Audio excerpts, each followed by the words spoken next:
Alright guys, and welcome to another video. Today we're going to be answering one very simple question. Should you prepare for TBC Classic now, meaning the second you stop watching this video? Now this might seem like a stupid question for people who are consistently playing the game right now, but honestly this video isn't really aimed at those kind of people. I'm really making this video for people who are kind of out of the loop and not not currently playing WoW. They had a little bit of a break halfway through Classic or something like that, or maybe they've not even played Classic in any shape or form. So it's actually one of my most asked questions on my live streams, should I resub to the game now and start preparing, which, by the way, MetaGoblin 1, you'll find that in the description. My default answer is normally, well, what class are you playing? Okay, it really does depend on what class you want to play in TBC Classic. I think for some classes you probably should have started preparing about 2 months ago. Some classes you could probably get away with actually just pressing that 60, level 60 boost button and jump into Outland and you're good, if I'm going to be honest. So let's cover that topic first, because I think it really does depend on what class you want to play. I think there are classes that need a high amount of preparation or a medium amount of preparation, and then some with a low amount of preparation. But at the end of the day, this still is very subjective to each player and how hardcore a player wants to go, because there may be a character, well, a class on this list that I, overall think requires a low amount of preparation, but you as an individual may want to spend a lot of high amounts of time preparing that character because you just want to do that. But overall, I think some classes just have an easier time when it comes to gearing up. I mean, it really boils down to how much can you progress your character from just letting the Burning Crusade release, jumping into the Tark portal, Jesus Christ, you can tell I've not recorded a video for a week, jumping into the Dark portal and playing the game, or how much can you progress your character by simply just farming loads and loads and loads of gold. Therefore you can effectively gear up your character right now for TBC Classic by just simply farming gold. So let's go through the high prep classes. It is really the caster range DPSs.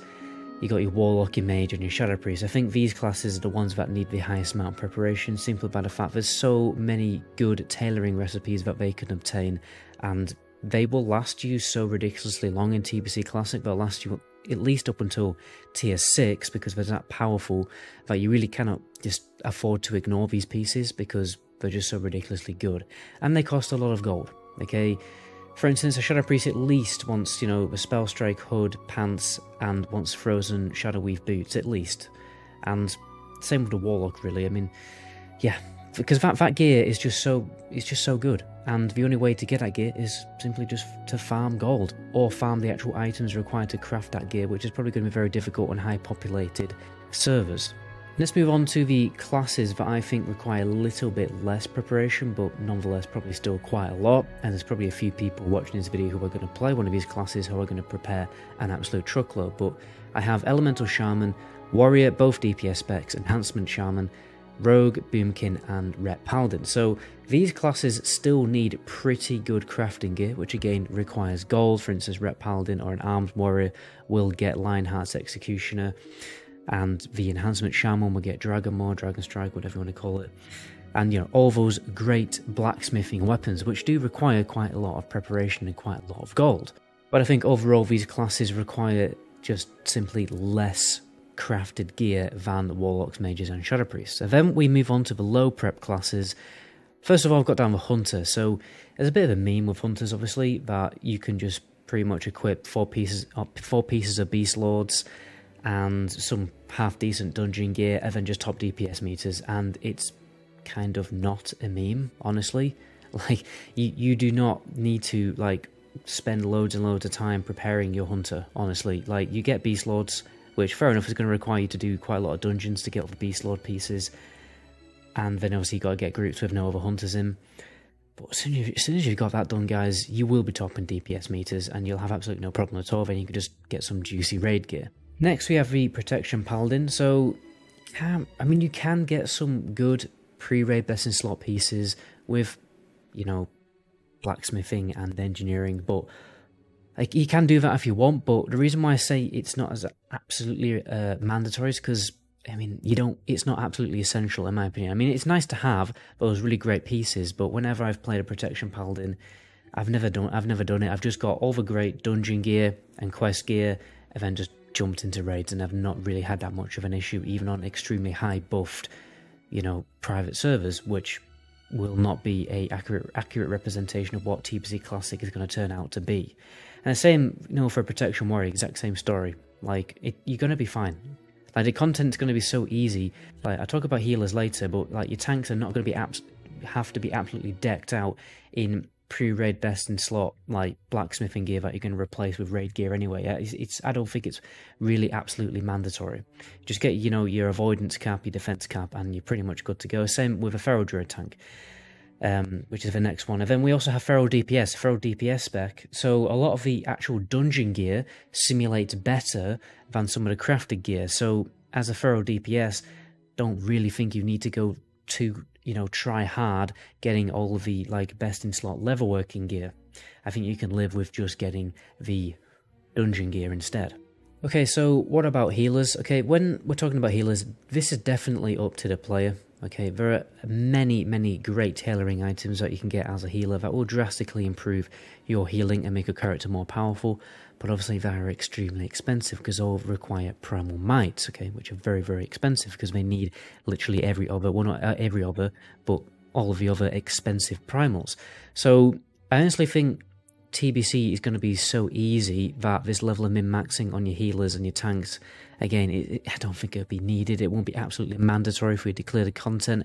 I think it'd be very easily clear the content, you know, in the pre-raid best in slot dungeon gear, get some raid gear, and then you'll have the raids on farm pretty easily without having to go through the effort of making all this insanely good tailoring gear. So if I was playing a healer, I wouldn't, you know, use all my money to get tailoring items. I would just farm dungeons, get the great cloth gear that you can get from dungeons and just call it a day. Obviously, it's very different for a DPS because, you know, if you don't have all of that min-max prep that, you know, everyone else has done when it comes to their gearing, then it's kind of very obvious that you've not done all that min-maxing because you're at the bottom of DPS meters, and it doesn't really feel good being at the bottom of DPS meters. So that is also very dependent on everyone else in your guild. Like, how hardcore is your guild going to go? What does your guild expect? If they don't really expect you to go hardcore crafting a lot of pre-raid best in slot tailoring gear, then maybe you don't need to go through all that effort to do all that stuff. It's only really going to be an issue if everyone else in your guild has done it and you haven't, right? Because then you look bad. And to be honest, at the end of the day, you may not be able to afford, you know, all of the best in slot tailoring gear straight away within like the first couple of weeks of TBC Classic, but eventually if you keep saving up and keep trying to farm the primals yourself, it'd be interesting how that turns out, depending on how much Blizzard decide to layer TBC Classic. I think they definitely need to. But anyway, that's a topic for a different video. You know, depending on it, basically what I'm trying to say is you will eventually be able to craft all this tailoring gear. It just might take you longer, but it should be worth it simply by the fact that it's better than most of the raid gear up until tier 6.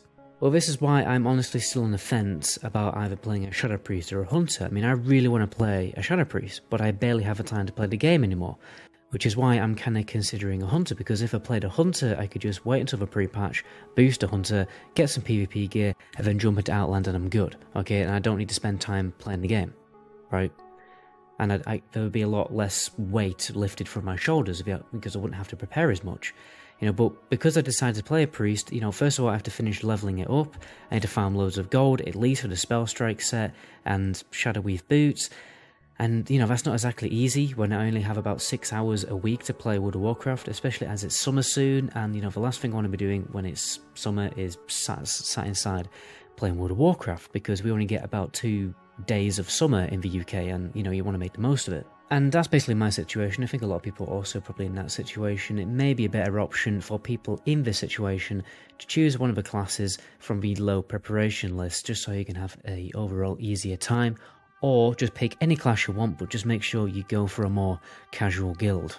I would still recommend resubbing to the game right now, you know, because even if you don't have a lot of time to play the game, a little bit of preparation done now far in advance is going to be better than no preparation at all, even if you're just doing some chilled leveling, getting a little bit of gold here and there, you know.